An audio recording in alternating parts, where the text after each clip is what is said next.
Hi, I'm Tim. Welcome to Watch One. Thanks for logging on. Today we're looking at the Hublot F1 King Power Abu Dhabi limited edition of 250 pieces. You can see the split-second carbon fiber limited edition Hublot on our website, watchyouwant.com.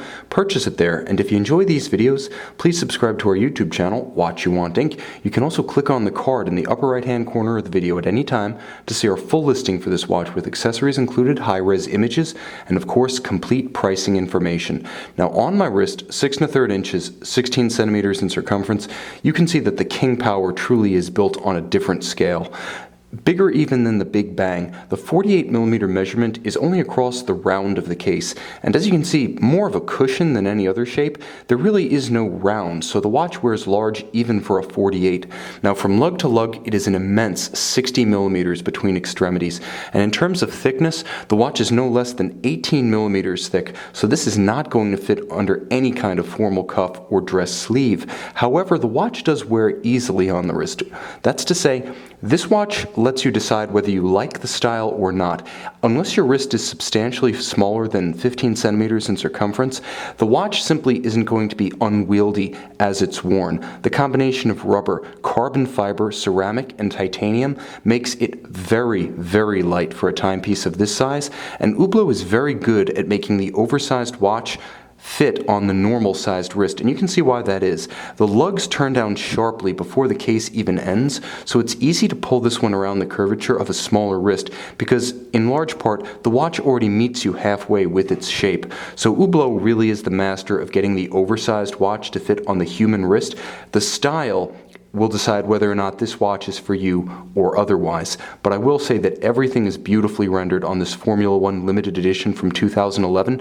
Now, the carbon fiber speaks for itself. It's gorgeous composite weave, very much thematically linked to Formula One, an excellent choice. Likewise, you can see the cross-drilled style Formula One rotor rendered in ceramic as the bezel, each one of the individual bezel bolts, black PVD titanium with the Hublot inset H pattern.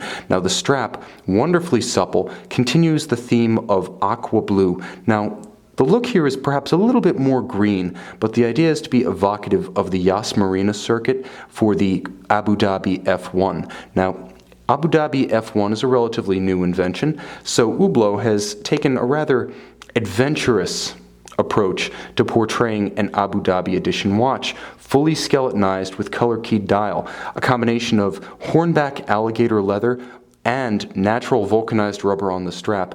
The clasp itself is the tried and true Hublot unit with a combination of PVD titanium for the clasp, the actual swing arms, twin trigger release for positive close and open, and a ceramic insert on the top featuring the Hublot marquee. Very comfortable on the wrist.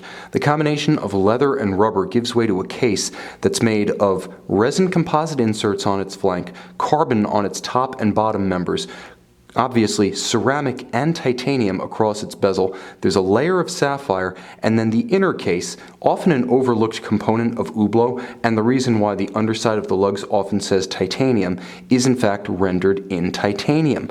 Now, the watch itself features a dramatic skeleton dial. At 6 o'clock, you can see there's a power reserve scale, and one of the real delights of this watch is just how much of the movement itself is exposed.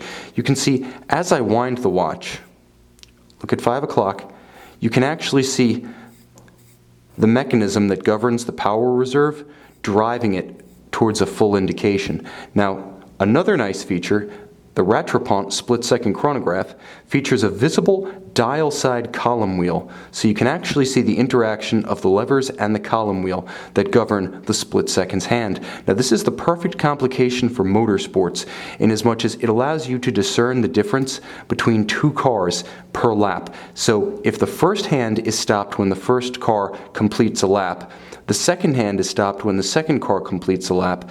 Lap after lap, you can simply resume the timing. You can actually trace the gap and track it to see whether it's growing or shrinking, and thus you can discern whether one car is pulling ahead or closing the gap to the other. Now, The movement itself is an Hublot caliber 4200 featuring 31 jewels. It is a Valjoux 7750 based Rattrapant chronograph system, so you know two things. One, it's tank tough. Two, it is set it and forget it reliable.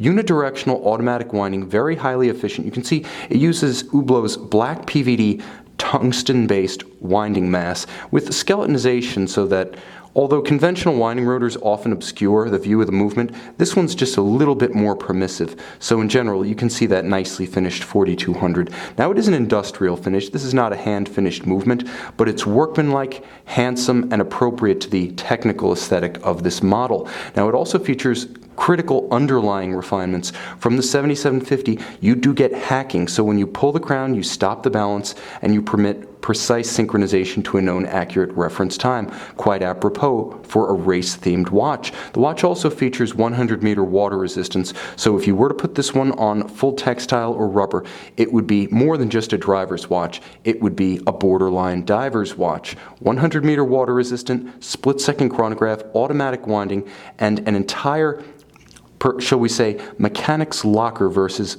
worth of material, I should say. Sapphire, ceramic, titanium, carbon fiber, resin, leather, and rubber. You really do get it all in this 1 of 250 piece Hublot F1 King Power Abu Dhabi limited edition.